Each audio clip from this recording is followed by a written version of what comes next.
Première lecture du livre des Actes des Apôtres, chapitre 11, versets 19 à 26. En ces jours-là, les frères dispersés par la tourmente qui se produisit lors de l'affaire d'Étienne allèrent jusqu'en Phénicie, puis à Chypre et à Antioche, sans annoncer la parole à personne d'autre qu'aux Juifs.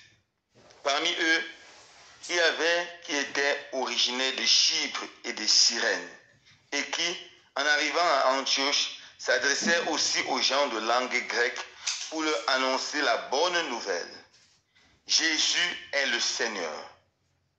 La main du Seigneur était avec eux. Un grand nombre de gens devinrent croyants et se tournèrent vers le Seigneur. La nouvelle parvint aux oreilles de l'église de Jérusalem et l'on envoya Barnabé jusqu'à Antioche.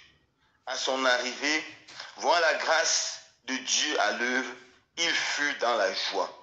Il les exhortait tous à rester d'un cœur ferme, attachés au Seigneur. C'était en effet un homme de bien, rempli d'Esprit Saint et de foi. Une foule considérable s'attacha au Seigneur. Barnabé partit alors à Tarse chercher Saul. L'ayant trouvé, il l'amena à Antioche. Pendant toute une année, ils participèrent aux assemblées de l'Église. Ils instruisirent une foule considérable. Et c'est à Antioche que pour la première fois, les disciples reçurent le nom de chrétiens. Parole du Seigneur. Nous rendons grâce à Dieu.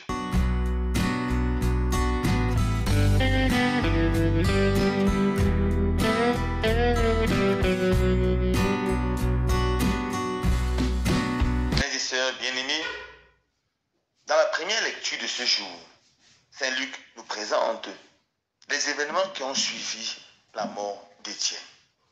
Après la mort d'Étienne, une persécution violente éclate contre les chrétiens.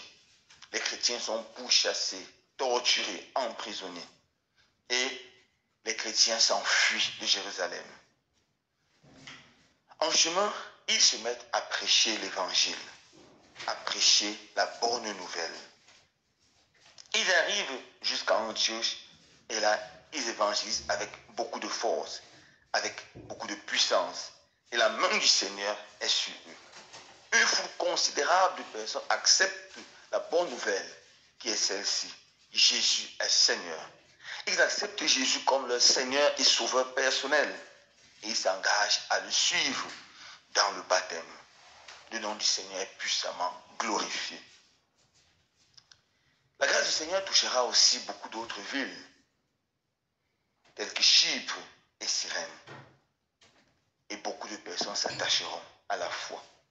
Devant ce grand nombre de personnes qui s'attachent à la foi, les apôtres vont envoyer Barnabé, qui est un homme rempli d'Esprit Saint et de foi. Un véritable homme de bien. Et celui-ci, une fois en Antioche, va se réjouir de voir comment le Seigneur fait des merveilles. Et il va se rendre que la moisson est abondante et que les ouvriers sont peu nombreux. Il ira à Tarse chercher Paul, afin que Paul va lui donner un coup de main pour instruire le peuple. Et pendant plus d'une année, ils vont s'atteler à prêcher la bonne nouvelle, à instruire le peuple. Et voilà comment Antioche va devenir le nouveau pôle du christianisme, ou le grand pôle du christianisme missionnaire. C'est dans Antioche que les grands missionnaires partiront pour évangéliser le monde entier. Alors de cet évangile, que pouvons-nous tirer comme leçon? La grande leçon qui découle de l'évangile d'aujourd'hui, c'est que la crise, la souffrance, la persécution, loin d'être une fatalité, est une opportunité de prêcher la bonne nouvelle. Devant la mort d'Étienne et la persécution violente des chrétiens, les chrétiens auraient pu se décourager, baisser les bras. Mais non, c'était plutôt une opportunité pour eux de sortir de Jérusalem et d'aller ailleurs prêcher la bonne nouvelle. Et en allant ailleurs prêcher la bonne nouvelle, ils mettent à pratique cette belle parole de Jésus. Aller dans le monde entier, prêcher l'évangile à toute la création. Jésus disait encore, si on vous rejette dans une ville, allez dans une autre ville. Et chemin faisant, prêcher la bonne nouvelle.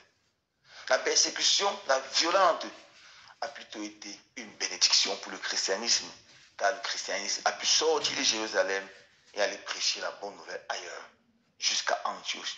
Et Antioche deviendra ce grand pôle missionnaire, ce grand pôle d'où les missionnaires partiront. Alors mes frères et sœurs, de là nous pouvons sortir aussi une leçon importante dans notre vie. La persécution, la crise ne doit jamais être comme une fatalité, comme une destruction, mais comme une opportunité de servir le Seigneur avec plus de sainteté, plus de fidélité et plus de zèle. Regardons un petit exemple. Le coronavirus il y a quelques années. Le coronavirus avait fait beaucoup de mal à l'humanité et à l'Église. Pendant cette période, les églises avaient été fermées. Pendant cette période, on n'était même plus permis de célébrer licitement la messe dans beaucoup de diocèses du monde. Je dis la messe publique, la messe avec le peuple. Au lieu que ce corona détruise l'église, ça a été une nouvelle opportunité. Beaucoup de prêtres, des religieux, des religieuses se sont lancés dans les réseaux sociaux et ont commencé à prêcher. Beaucoup de fidèles laïcs, communautés charismatiques, de groupes de prière se sont lancés dans les réseaux sociaux et ont commencé à prier en ligne. Et le résultat était éclatant. La bonne nouvelle a été propagée en beaucoup plus qu'avant. Car les réseaux sociaux sont des opportunités extraordinaires pour toucher une grande foule de personnes. C'est ça la puissance du message de l'évangile. Cette crise de corona, au lieu d'avoir détruit l'église, a été une opportunité pour que les prédicateurs vont chercher le peuple de Dieu dans les réseaux sociaux. Et déjà en son temps, le pape Jean-Paul II invitait à découvrir tous les arropages modernes, les nouveaux lieux où se trouvent les êtres et aller les évangéliser. Le pape François avait lancé cet appel vibrant, aller dans les réseaux sociaux prêcher la bonne nouvelle aux jeunes. Mais beaucoup de prédicateurs restaient timides. C'est le corona qui a secoué et a réveillé le peuple, a réveillé les prédicateurs afin qu'ils vont prêcher l'évangile. Nous pouvons regarder beaucoup de pays dans le monde entier, par exemple la Pologne. C'est au moment de la grande crise avec les communistes qui luttaient contre l'Église que ce peuple s'est affermi grandement dans la foi et a pu produire à l'Église et au monde l'un des plus grands papes de tous les temps, le célèbre pape Jean-Paul II, le très saint pape Jean-Paul II. La crise, au lieu d'avoir détruit ce pays, a fait de lui un pays hautement chrétien, a fait de lui un pays qui a produit ce grand saint, ce grand pape. Finalement, mes frères et sœurs, nous devons garder à l'esprit que toutes les crises que nous traversons au niveau personnel, au niveau de notre nation, au niveau du monde, doivent être des opportunités de prêcher la parole de Dieu. Devant la crise économique et la vie chère, le Seigneur nous invite à prêcher la parole de Dieu, annoncer un Dieu qui est providence.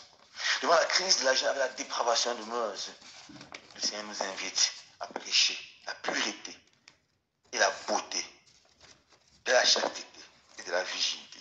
Devant les drogues qui font rage, devant les jeux de hasard qui détruisent la jeunesse, le Seigneur donne une nouvelle opportunité de prêcher sur les nouveaux modèles. Les modèles bibliques, les modèles des saints, les personnes qui peuvent façonner aujourd'hui la jeunesse et d'une façon différente. Que tu nous donnes la grâce de saisir toutes les crises de nos vies comme des opportunités pour prêcher l'évangile et grandir sur le chemin de la sainteté. Loué soit Jésus-Christ.